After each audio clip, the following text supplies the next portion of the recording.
And I'm gonna tell y'all the truth about Canelo. Easy, man. Cakewalk. Easy. Y'all sitting up here, y'all praising this dude. This dude was nothing. Bro, I know Crawford, and he's different. And see, the only thing different here is Canelo is not a bigger guy at his weight. It's not like he's standing 6'1", 6'2", like before. Terence Crawford, been amazing with everything that he's done. So, Floyd Mayweather issues a strong warning to Canelo Alvarez after training with Terence Crawford. He calls Canelo easy work and reminds fans he beat him at nearly 40. Floyd slams the ongoing disrespect toward American fighters, saying Canelo isn't unbeatable and is overrated compared to hype he constantly receives from fans and media.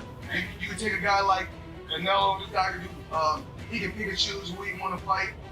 And I'm gonna tell y'all the truth about Canelo. Easy, man. Cakewalk. Easy. Y'all sitting up here, y'all praising this dude. This dude was nothing. I was almost 40 years old when I cooked this dude. Easy. Y'all always disrespecting our fighters. Live, only on DAZN, June 28th. Jake Paul versus Chavez Jr. Buy now at DAZN.com/box. Jeff Mayweather views Terence Crawford as a once-in-a-generation talent, an exceptional fighter with a rare ability to move up weight classes and still dominate. He believes very few boxers can rise and challenge someone as dangerous as Canelo Alvarez, but Crawford is built differently. Jeff praises Crawford's discipline, style, and high ring IQ, calling him more complete both technically and mentally. While he acknowledges Canelo's power and experience, Jeff firmly believes Crawford won't just survive in ring. He'll outclass Canelo from start to finish. All right, Jeff, looks like we got a fight coming up in the fall here between Terence Crawford and Canelo. Fight has been talked about a long time. Initial thoughts on potential of this fight? Great fight, two great fighters. I think that moving up to weight classes is kind of tough, but if anybody can do it, I think it would be Terence Crawford. I mean, skill-wise, I think he's a better fighter than Canelo, but Canelo is also a great fighter but he owns that weight class that he's in. So I would just say that I think that Crawford has to fight almost a perfect fight to win, and take advantage of Canelo's mistakes. Shannon Briggs offers a personal perspective. Having followed Terence Crawford since childhood, he says watching Crawford prepare for a mega fight like this is emotional and believes he won't just win, he'll stop Canelo. Briggs, speaking from experience, sees Crawford's sharp focus and determination as unmatched. To him, this bout isn't just another fight. It's the peak of a long journey. He believes it will end with Crawford making a powerful statement and securing a career-defining victory. Do you make all the pushing, the shoving, the build-up, the anticipation, the weight differences too? Yeah, I think it's gonna be a great fight. I got Crawford by stoppage, and I known him since he was a little kid, 12 years old. So to see him now fighting for a title in such a big fight, it's a great experience, great to see.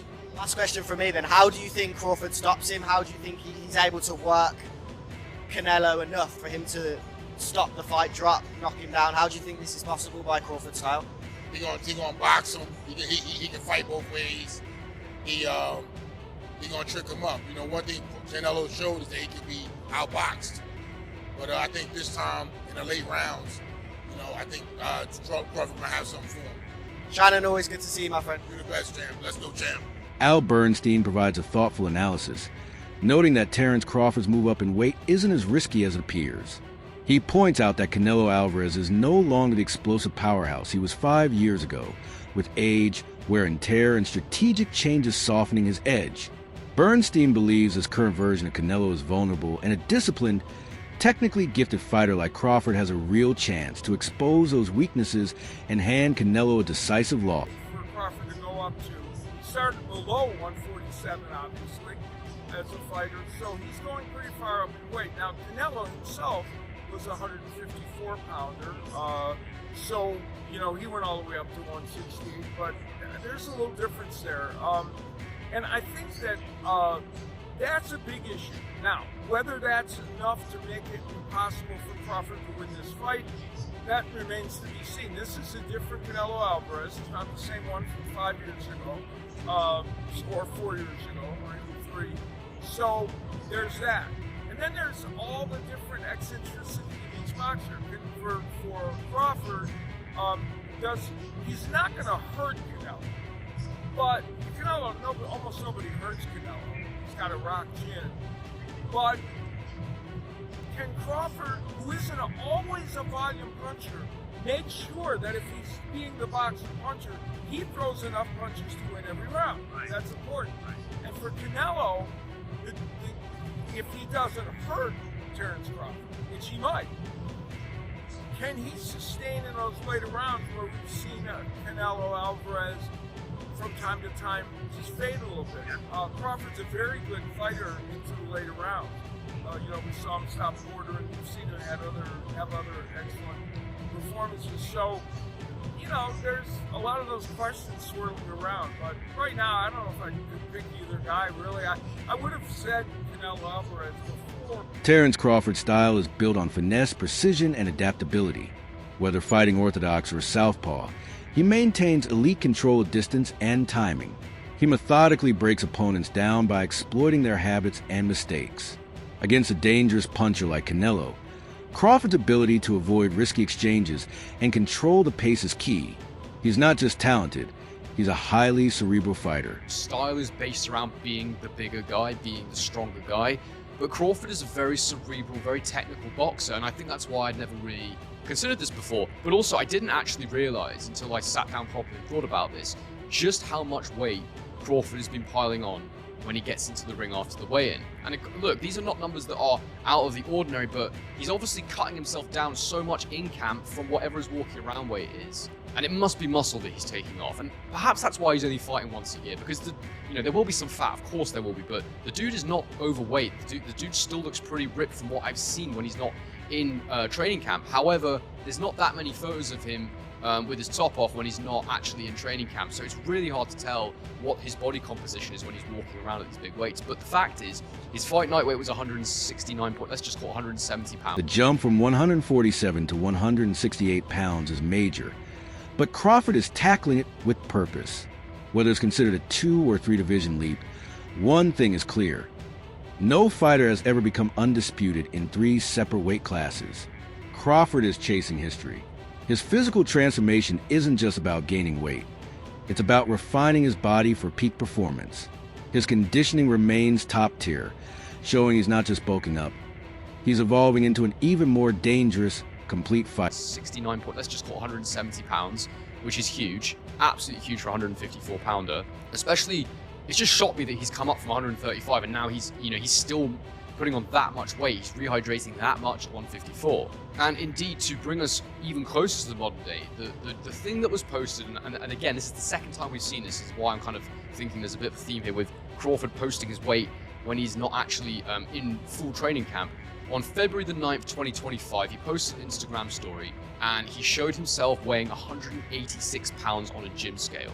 Now, that's so much bigger than I imagined Crawford would be. I never thought this guy would walk around 186 pounds, which for anyone who needs the conversion is just over 84 kilograms. And now look, it's not an unthinkable weight for someone, but for someone who has fought as low as Crawford has, who is generally as lean and as in shape as Crawford is, that's a lot of weight. I've tried to find photos of Crawford from around that time, and I can't really dig anything out to show you what he was looking like at that weight. But that's pretty big. And there was a bit of a joke in the Piers Morgan interview I noticed on a clock where Piers asked him what he was weighing right now. He said, I weigh 155 pounds. And I just thought to myself, there's absolutely no chance. Why would he bulk up and then in the space of just over 4 months cut the best part of 31 pounds? Like, that makes no sense. So he was definitely joking about that, just like he was joking about only earning 10 million for this fight. So when he fights Canelo, he's going to be at the super middleweight limit, which is 168 pounds. So when you look at that, you sort of go, okay, well, that's an 18-pound weight cut, which is not bad at all. But 186 is his walking around weight. So what will his weight be that he actually cuts from to make 168? David Benavidez has never held back. and his recent accusation of possible steroid use by Canelo has stirred fresh controversy. He claims there's no doubt in his mind, casting suspicion on Canelo's physical dominance.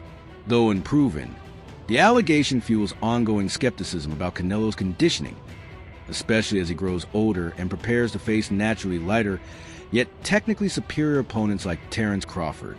100% confident in himself. I don't know why he wouldn't fight me, especially since, seeing that everybody in his team is on steroids, which means including him, so he never got on steroids. You think he's on steroids? Of course. How do five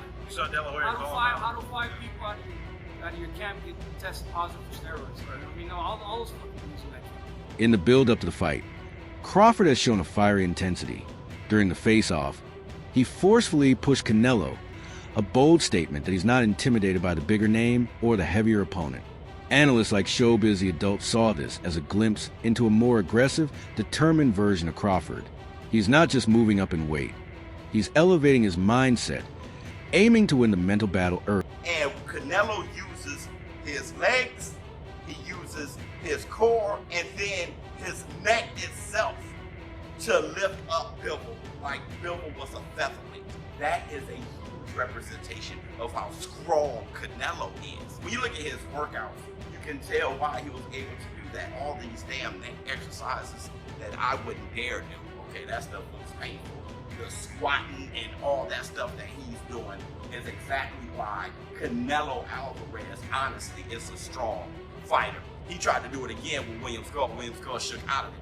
But he is a bull. Listen, Terence Bud Crawford is strong.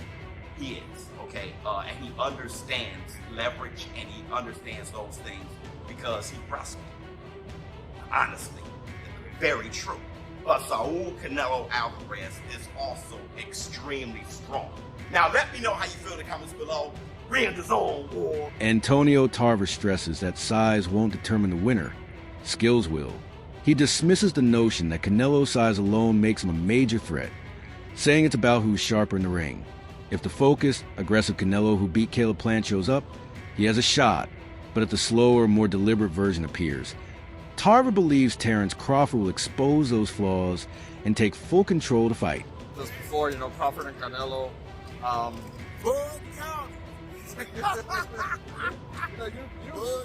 you're a fighter who's moved upright in weight and won fight cycle. So what is it that, what questions in your mind as the smaller fighter moving up and in the ring, are you trying to ask yourself in the ring? Like, what questions are you kind of like? No, bro, I know Crawford, and he's different. And see, the only thing different here is Canelo is not a bigger guy at that weight. It's not like he's standing 6'1", 6'2", like Ball or one of those guys. So on fight night, size is not going to be the main thing, the most important thing. It's going to be skill set. And both of them coming with their skill set. But what I haven't seen lately is the opponents that Canelo is facing. Those guys aren't going to get him ready for a guy like that. So Canelo is going to have to go back to that grind, turn back the hands of times too. Because if he show up like he did against Skull, he show up like he did against not Benavidez, but Berlanga, and the other guy. What's the other guy name? Munguia, bro. Those guys, he didn't have enough activity. The last time I saw Canelo that would beat, I think this Crawford was playing. Now that Canelo will come, cutting the ring off, throwing combinations to the head and to the body, active. It's going to be a fight. It's going to be a hell of a fight. You know what I mean? And I still think I give Crawford a chance, even me. So that's what type of talent I think Crawford is. He's definitely going to have to get used to that. Marcus Brown shuts down the idea that Crawford fears Canelo's power, revealing that Crawford regularly spars with much larger fighters, even those with heavyweight frames. Taking big shots is nothing new for him. Brown emphasizes that Crawford isn't just prepared for power, he's comfortable facing it. That experience matters, and Brown believes it'll be clear in the ring when Crawford remains calm and composed, even under the most intense pressure from Canelo. I like both of them. I'm a fan of both of them, but I'm going with Crawford. Typically fighters, they don't want to say who they want to go for because they don't want to be biased. And much respect to Canelo, but I'm going Bud. Is there a particular reason why? Like, you're a guy that moved up in weight, so you know exactly what it feels like to get hit by these bigger guys. Is that something that's going to play in the back of his head? Like, of course. Gotta watch out. It is, but it's not. Because at the end of the day, it's not like he just been in there, got in there with somebody bigger than him. He's always probably been strong with bigger guys. You know what I'm saying? Mm-hmm. It's that boxing IQ, which William Skull didn't put up no fight, but he showed somewhat of a blueprint to get this guy, in a space where he's confused and he can't touch the target that's in front of him. You know what I'm saying? And I just think Bud got that. Jose Benavidez offers simple but powerful praise. Terence Crawford is a beast. Coming from one fighter to another, that's high recognition. Despite any past rivalry or competition, Benavidez sees Crawford as a superior warrior in this matchup. He believes Crawford will rise to the occasion and prove without question who the better fighter is. Still, concerns linger among fans and analysts about whether Crawford can withstand Canelo's power. Canelo's knockouts, especially against hard-hitting opponents like Edgar Berlanga, underscore just how dangerous he can be. The fear is that if Canelo lands clean, Crawford, no matter how skilled, could break. These doubts, though unproven, add drama to the showdown. Precision versus power, timing versus raw toughness. First of all, he got to go in there, he just got to fight him. You know what I'm saying? He got to go in there. I think Crawford just got to go in there and do what he got to do. You know what I'm saying? He got to just be Crawford, show his IQ, show him why he's a two-time undisputed, world champion, and go in there with confidence. You know what I'm saying? That's all it is. There's a big weight difference, a big weight jump. That could be a difference in a fight. Because obviously, it's like me jumping up to heavyweight. Obviously, I'm a foot of power. I'm a foot of that size difference, compared to my other fights. So I just think that he got to go in there and just be himself. And I said, if he loses, we'll just all know that, hey, he just jumped up 2 weight classes to be great. You know what I'm saying? It's not. He can't really. He's testing himself. He's putting himself, testing himself a great fighter. So.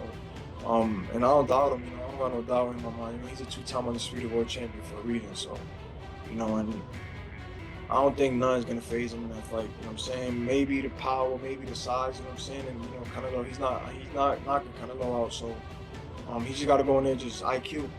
Would you lean towards Canelo still in that fight? I got faith in him. I think Crawford could do it, you know what I'm saying? I think he could do it. Just like I said, just the size. The only shit that throws the fight off is the size and, obviously the power. And Canelo's IQ too, because Canelo got IQ, you know what I'm saying? And Canelo fought a much bigger guys, So I know Crawford's power ain't gonna phase him. I know Crawford's size ain't gonna phase him either, you know what I'm saying? So, but for me, I think it's a 50-50 fight. One common criticism of Terence Crawford is his lack of elite names on his resume, something Canelo himself has pointed out. But Crawford's response was simple and clear. Canelo will be the first, and that's intentional. Crawford has carefully built his career, waiting for the right moment to take on the biggest challenge. Now he's ready. This isn't just about titles or weight classes. It's a defining moment, a fight for legacy and greatness. This is why people are disliking Canelo. He's a 2-time undisputed champ, and people are quick to say he doesn't want to fight people, he's ducking people. He's only fighting easy fighters. That's the reason why he keeps winning. Well, let's look at his resume. 23-0, 22-0, 43-0, 35-1, 32-5, 42-1, 19-0, 21-0, 30-0. If these people were so easy, haven't they lost prior to fighting Canelo? When Canelo asked him, who have you fought? Crawford couldn't even name one person that was a great fighter. So why don't fans say that about Crawford? The truth is that when someone wins too much and they keep winning over and over again, that's when people want to see you lose. Why do you think they always bring up the Bivol fight? Do you realize that he moved up in weight to light heavyweight to fight their best champion? Canelo's fighting easy people. Well, it's different when you make it look easy. Canelo has been fighting all these people, and when he wins, he makes it look easy. And people are quick to judge and say, well, he's only fighting easy fighters. But you're not seeing him train. You don't know how many hours he's investing into his training daily? It's easy for you to say outside the ring. Do you realize before he became undisputed, every single person he had to beat had a world title? They had a title for a reason. So he was picking and choosing, I need to fight this champion. and beat them all. But what are your honest thoughts? Do you truly believe Crawford has what it takes to finally dethrone Canelo? But don't forget to follow for more news and find. Veteran broadcaster Jim Gray offers a balanced perspective, praising Crawford's undefeated record and dominance across multiple divisions. He also respects Canelo's legacy as Mexico's premier fighter. In Gray's eyes, this is a true 50-50 showdown, an elite clash where both men's greatness will face the ultimate test, and only one will emerge with their legacy elevated to new heights. Canelo Crawford, who do you expect to be just a little greater on September 13th? You know, it's so hard to tell, but the bigger man, I mean, I don't want to get hit by Canelo ever. And he's weighed so much less. I mean, I don't know when Terence will come into the ring. You know, he's coming up in weight significantly, and, you know, that seems to me would favor Canelo. By the other token, you know, Terence Crawford, been amazing with everything that he's done. So I can't pick a winner. If I did that, I'd just run into the casino right now and bet and wouldn't even look at the fight and then just go cash my ticket. But I don't know. When you start predicting these things, nobody knows. And anybody who tells you they know, they're just BSing you. Do you consider Canelo even a little greater than Chavez, who you interviewed and covered? I do. Why is that? It's harder to win now. That's it for today's video. Stay tuned for more.